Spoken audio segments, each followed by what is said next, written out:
Furries are people who are interested in anthropomorphic animals, kind of human-animal hybrid creatures. The motivation of the FurScience team has always been, let's get the data, let's get the facts, let's find out what's really going on with people.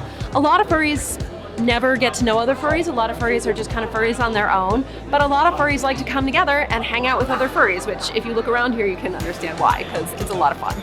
So they come to conventions like Anthropon. A lot of people in the furry community will develop a kind of a version of themselves as an anthropomorphic animal. And they'll refer to these versions as fursona.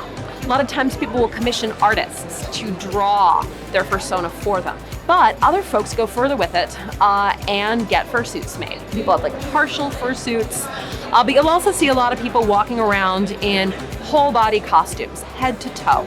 One of our colleagues on the team, Dr. Sharon Roberts, recently got a grant from the Canadian government, from SSHRC, $250,000 to study furries. A lot of our respondents, a lot of people who were filling out these surveys, were identifying as being on the autism spectrum, something between 5 and 15%. And that's really interesting, right? Because we tend to hear about people who aren't in community, who aren't socializing, who are having trouble making friends.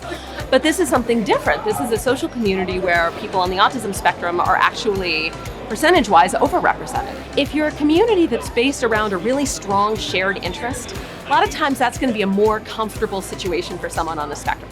The furry community is really accepting. Everyone who wears a fursuit gets some kind of benefit out of it, right? Otherwise, why would you do it? But it looks like people on the autism spectrum report getting higher benefit out of wearing fursuits. One is people talk about the sensory side. So a lot of people on the autism spectrum have sensory sensitivities. And while somewhere like Anthropon can be completely overwhelming on a sensory level, the fursuits can also be a buffer. Touch is a little bit kind of mediated. People say, oh, I want to hug when I'm in fursuit. When I'm not in fursuit, I don't want to be hugged, but when I'm in a suit, I love hugging people. It's a little bit of a shield, and it makes the sensory world less overwhelming. Then people talk about the emotional stuff.